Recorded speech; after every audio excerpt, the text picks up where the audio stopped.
Al-Bashir An-Nadir wal Qamari Muqtadir wa ala alihi wa sahbihi wa barik wa sallim. Amma ba'du. Ini kelas semua. Kelas nggih. Walaupun hujan, ini menandakan rahmatnya Allah Subhanahu wa ta'ala.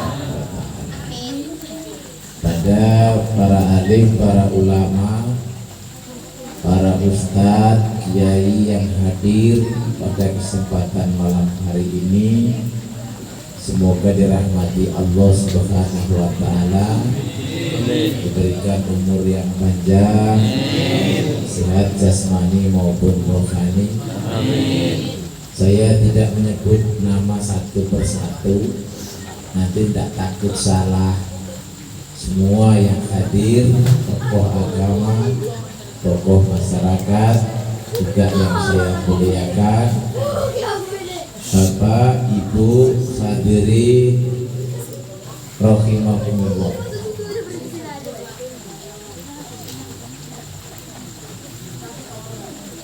Kalau kita bicara manakib, apa sih manakib itu? Kita perlu penjelasan sebelum apa ini kita lanjutkan pengajian. Perlu saya kenalkan, nama saya Nur Rahmat Syaifullah, koordinator Majelis Dzikir Manakib Sumatera. Jadi kadang ada di Lampung, kadang ada di Pekanbaru, kadang di Riau, kadang di Palembang. Alhamdulillah pada malam hari ini bisa menghadiri aula yang sangat istimewa ini. Mudah-mudahan ini perintis yang semuanya akan mendapatkan barokah Sultanul Aulia Sayyidina Syekh Abdul Qadir Jailani. Setelah kita mendapatkan barokahnya, insya Allah kita lakukan, kita amalkan, dan kita akan mendapatkan syafaat Nabi Muhammad sallallahu alaihi wasallam. Kalau barokah sudah kita dapatkan, syafaat sudah kita dapatkan, bagaimana kita mendapatkan ridhonya Allah? Kalau mau ingin ridhonya Allah, ikuti jejak Rasulullah sallallahu alaihi wasallam. Karena yang dapat ridho itu Rasul, kita adalah pengikutnya. Mudah-mudahan juga mendapatkan ridhonya Allah Subhanahu wa ta'ala. Dalam majelis dzikir manakib ini, para bapak dan saudara-saudaraku, kalau kita ini mengacu kepada Tuhan Allah Subhanahu wa ta'ala, mengapa sih kita ini kok disuruh ibadah? Ngapa sih kita orang Islam kok disuruh sholat, kok disuruh mengamalkan amaliyah yang baik? Itu perintahnya. Mengapa? Pertanyaannya. Kalau orang Jawa ini nyapo gitu, kenapa diperintah? Sebenarnya Allah ini memberikan sampeyan, diberikan nikmat ini dari mulai awal, wa ma khalaqtul jinna wal insa illa liya'budun. Tidak kujadikan jin dan manusia kecuali untuk menyembahku. Jadi kita ini dijadikan oleh Allah hanya untuk menyembahnya. Lalu menyembah ini tidak ada kaitannya. Kita menyembah Allah, kamu dapat pahala, kamu dapat surga nanti. Itu nanti bahasanya.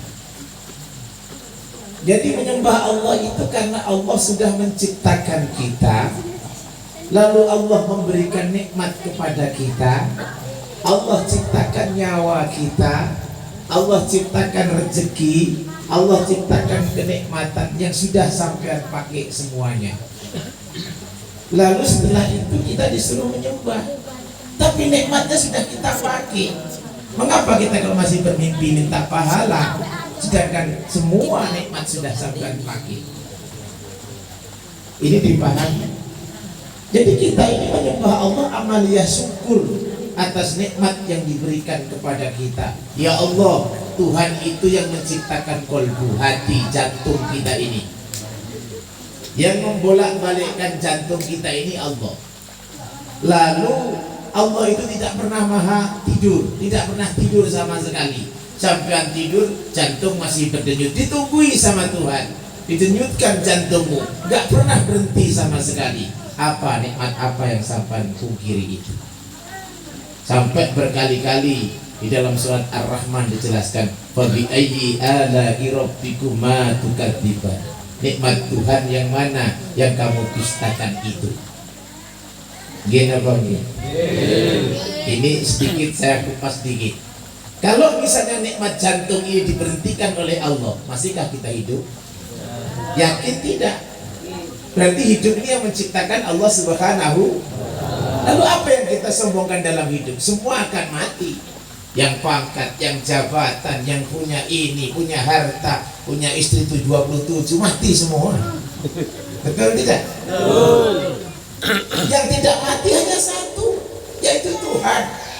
Terlepas kamu diciptakan ini, mau sholat, mau tidak, bukan urusan Tuhan. Itu kewajibanmu. Dan ketika kamu nanti dapat dosa, ancamannya apa? Ya terserah kamu, pilihan saja. Gak usah fanatik, gak usah sakit hati. Orang yang baik akan diperintahkan oleh Allah masuk surga.